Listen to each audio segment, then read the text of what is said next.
What's insurance doing that's different from what other companies are doing? Yeah, well, it started right at the beginning where, we looked at the market and nobody really understood how long this would last for. And we thought it would make sense to, particularly with the annual multi-trips, to give them 3 months free. So we had this sort of 15 for 12 and that convinced a number of people to take policies out with us and renew their policies. And we sort of led the market with that, and a number followed that. We also allow people to change their dates to pretty much any time in the future for the policy without any charges for changing. It's no admin fees and so on. So those are some simple changes. Then when with COVID and the COVID cover was pulled away, we have a sort of a win-win relationship with the underwriters, and we've been with them 7 or 8 years, and we are by far their largest distributor. And with the relationship, I said to him, we really do need to cover this. And, at that point between us, we agreed that. And once more, we led the market. And then now we find ourselves in this situation with quarantine. And given that many people are either stuck in a country and have to get back, and their insurance policies are either invalid or they've got costs because they're trying to get back and so on, or alternatively they're going to travel and the country could go into quarantine, at which point the insurance policy is not valid, or alternatively they want to go to a country for a necessity, or they still want to travel, as many people are, and no insurance company will cover them. And I just didn't think it was the right thing that customers should be left stranded like that when they need insurance. I mean, we know that a customer can have an insurance claim of hundreds of thousands of pounds for a medical. How are they going to deal with that? Being the market leader, it just felt that we should be leading this, and that's what we've done that's different, really. But this is all so confusing for the average traveller. So, incredibly. For example, if I were to go to Spain, I would be going against Foreign Office advice, exactly. And therefore my travel insurance would be invalidated. Surely that's what I've always been told. Absolutely, and I believe it is with everybody other than us. I don't know if anybody else has done this. I don't think they have. But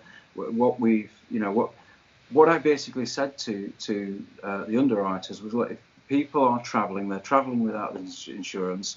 Is it actually a legal requirement in insurance or with insurance that they, for some reason, why they can't be covered? Or is it just that the insurance company is following guidelines? And, it's good to follow the FCO guidelines. If there's very good reasons for people not to travel because the FCO deem that it's not safe to travel, war zone areas, and for whatever reason, you'll know much more about it than me, Simon. But there are very good reasons. But in this environment, many people are travelling, and in fact, there is no legal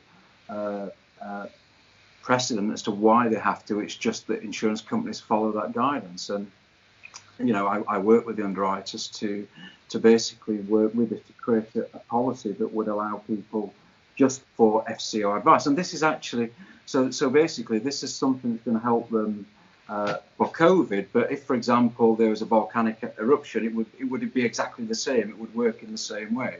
So it would give them repatriation and medical.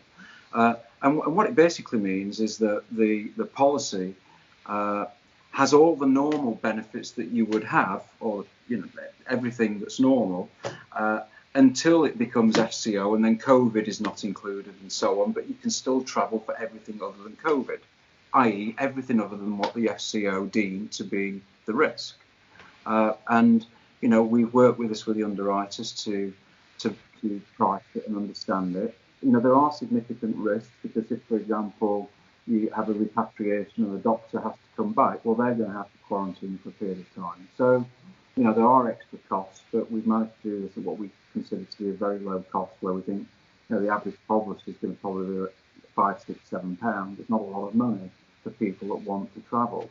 And yes, so hopefully that's answered the question for you. Right, so this is extraordinary. For the first time, a major, market leading travel insurer is basically just saying, you want to travel against Foreign Office advice? Yeah, we understand, and we will cover you. Yeah. Apart from everything apart from the issue that the Foreign Office is worried about, which is coronavirus. Yeah, and we have to understand this is at the moment it's for Europe, so we've got a Europe package. We are looking to extend that to other countries, but for the moment we've been able to roll out Europe.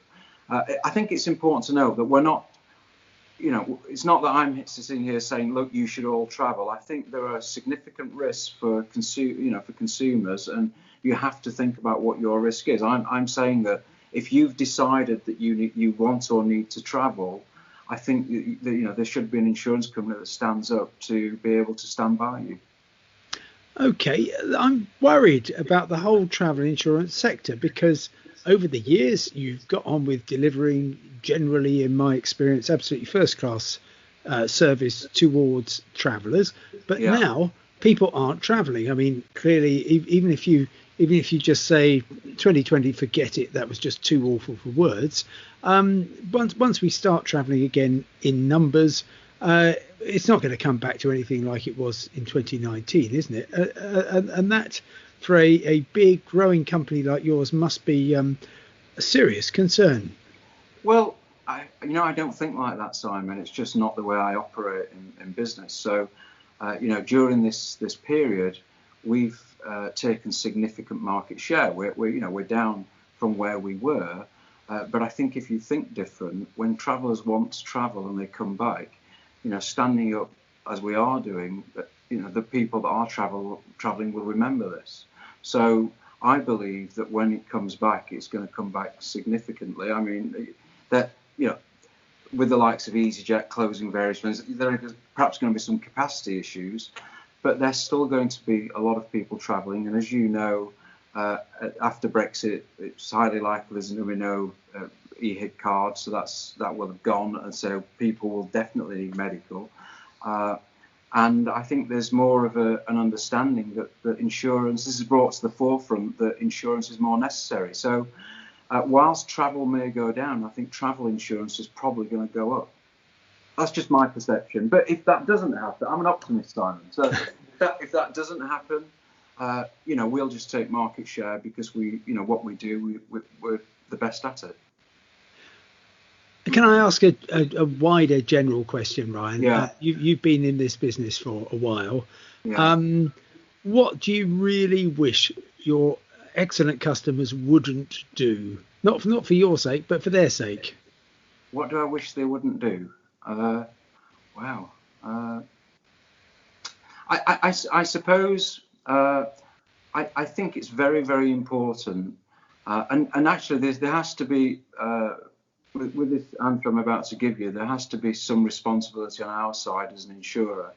But it's incredibly important when people are travelling with medical conditions that they really do declare them. That's, I would say, perhaps one of the most important things, because we've had cases where consumers don't put down the right medical conditions, and sometimes they can be confused, and sometimes they'll think that saving a few pounds by not saying the right thing with medical is the right thing. But when you have costs that could be hundreds of thousands, and then we're stuck in a very difficult position because the consumer doesn't understand why they're not covered, and it's because they've not really declared what they should have done.